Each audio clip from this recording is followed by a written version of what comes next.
예, 여러분들 반갑습니다. 경제학 교실 시간입니다. 예, 지난주에 수요 공급 분석을 처음 시작했고요. 오늘은 곧 두 번째 시간입니다. 지난 시간에 수요 공급 분석의 가장 간단한 그런 사례를 살펴봤고요.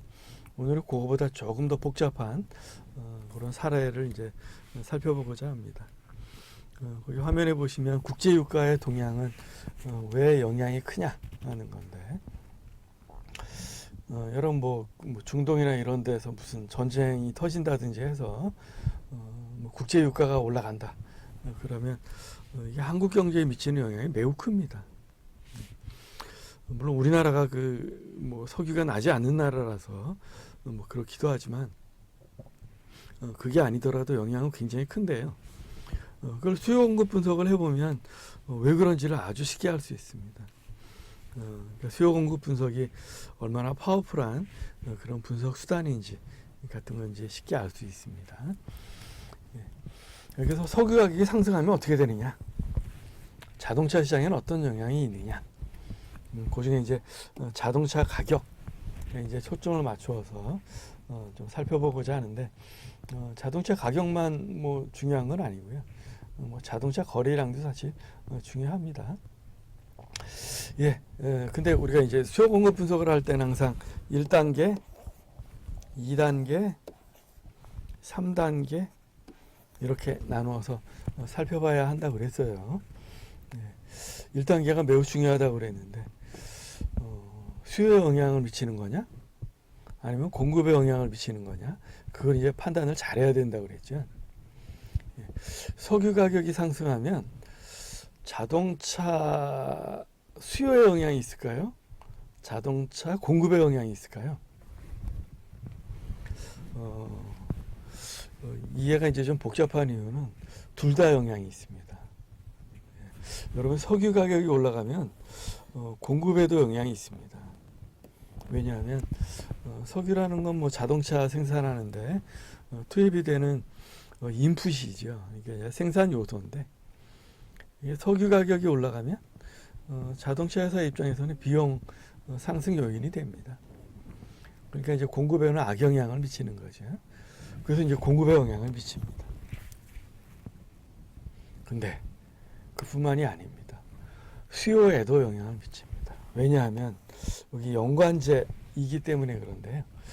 그래서 수요에도 영향을 미칩니다. 이게 조금 복잡한 예라고 그랬는데, 복잡한 예인 이유가 그겁니다. 수요에도 영향을 미치고 공급에도 영향을 미치기 때문이다. 이중으로 영향을 미치는 거죠. 그래서 1단계 수요와 공급에 모두 영향을 미친다. 그럼 이제 2단계에는 또 뭐냐? 수요 곡선이든 공급 곡선이든 이동을 해야 되겠네요. 둘 다 오른쪽으로 가냐 왼쪽으로 가냐인데요. 수요 곡선도 왼쪽으로 가고 공급 곡선도 왼쪽으로 갑니다. 왜 그런가는 이제 조금 이따 이제 더 설명을 하겠고요. 그렇게 되면 3단계에서는 가격과 거래량이 어떻게 되냐라는 건데요. 여러분, 가격은 올라갈지 내려갈지가 조금 애매합니다. 근데 거래량은 대폭 감소합니다. 감소하는 것도 중요하지만 대폭이라는 게 이제 중요한 얘기입니다.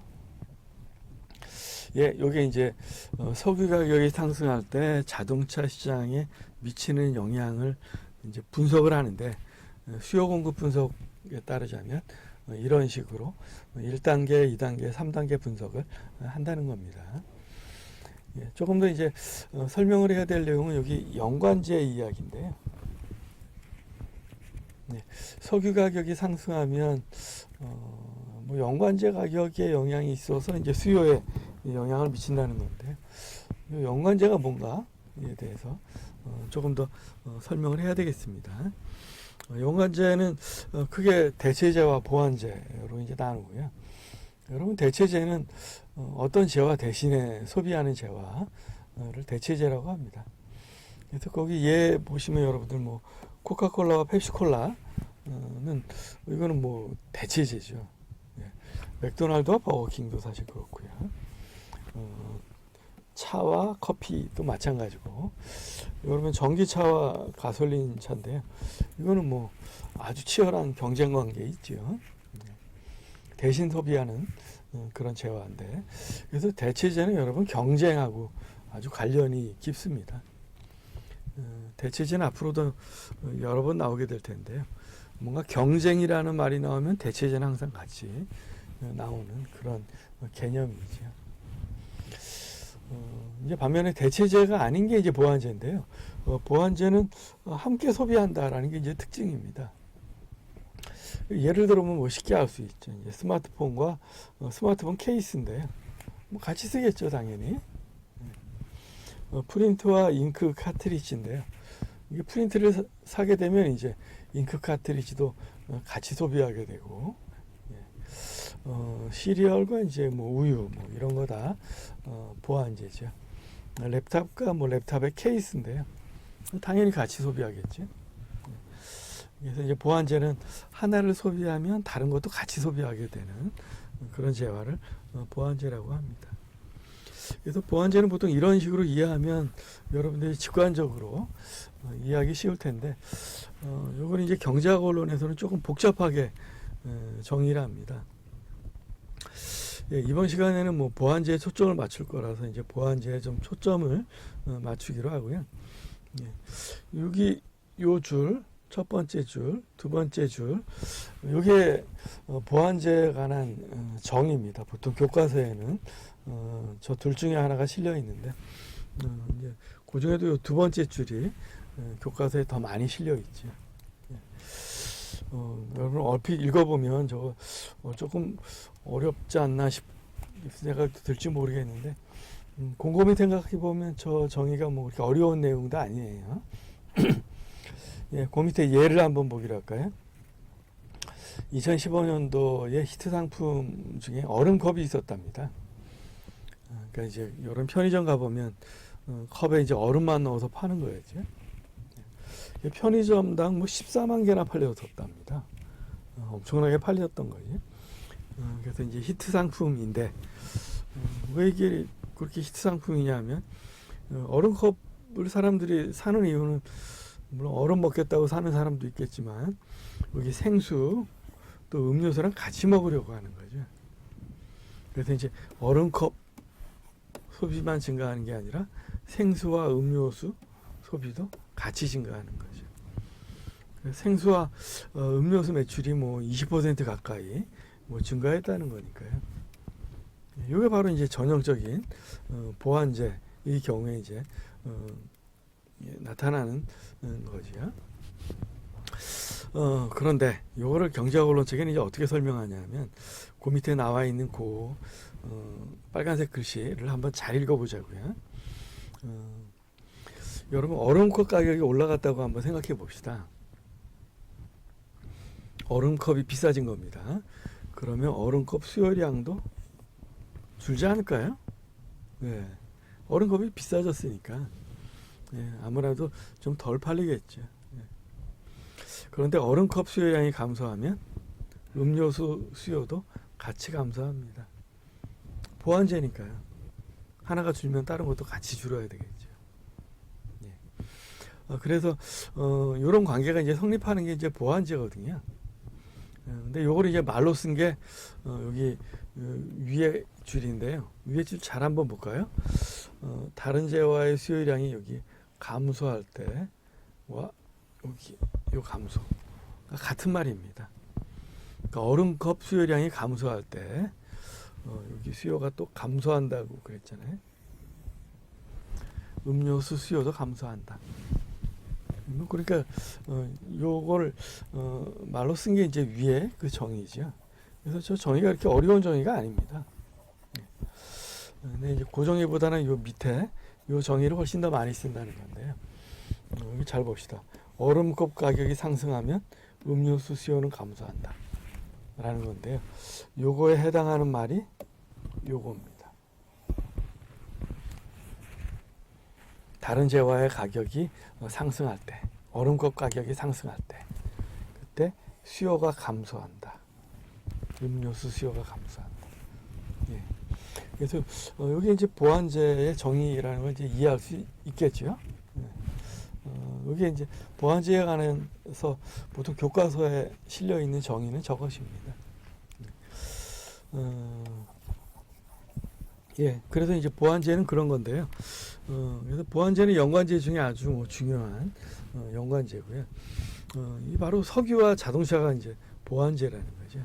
그래서 석유 가격이 상승하면 이게 자동차 보완제다 보니까 그러니까 연관제 중에 하나가 이제 보완제인데 그러다 보니까 이제 수요에 영향을 미치는 거죠. 네. 그래서 여기 이제 1단계입니다. 여기 이제 1단계고요. 근데 이제 석유는 공급에도 영향을 미친다. 그래서 이제 1단계 분석에 따르자면 수요에도 영향을 미치고 공급에도 영향을 미친다. 이중으로 영향을 미친다는 게 중요한 거죠. 그러니까 석유 가격이 올라가면 자동차 시장에 영향을 미치는데 2배로 영향을 미치는 거죠. 수요를 통해서 또 공급을 통해서 이중으로 영향을 미치는데 그러면 증가하느냐 감소하느냐인데요. 조금 전에 이제 살펴본 것처럼 여러분 수요도 감소합니다.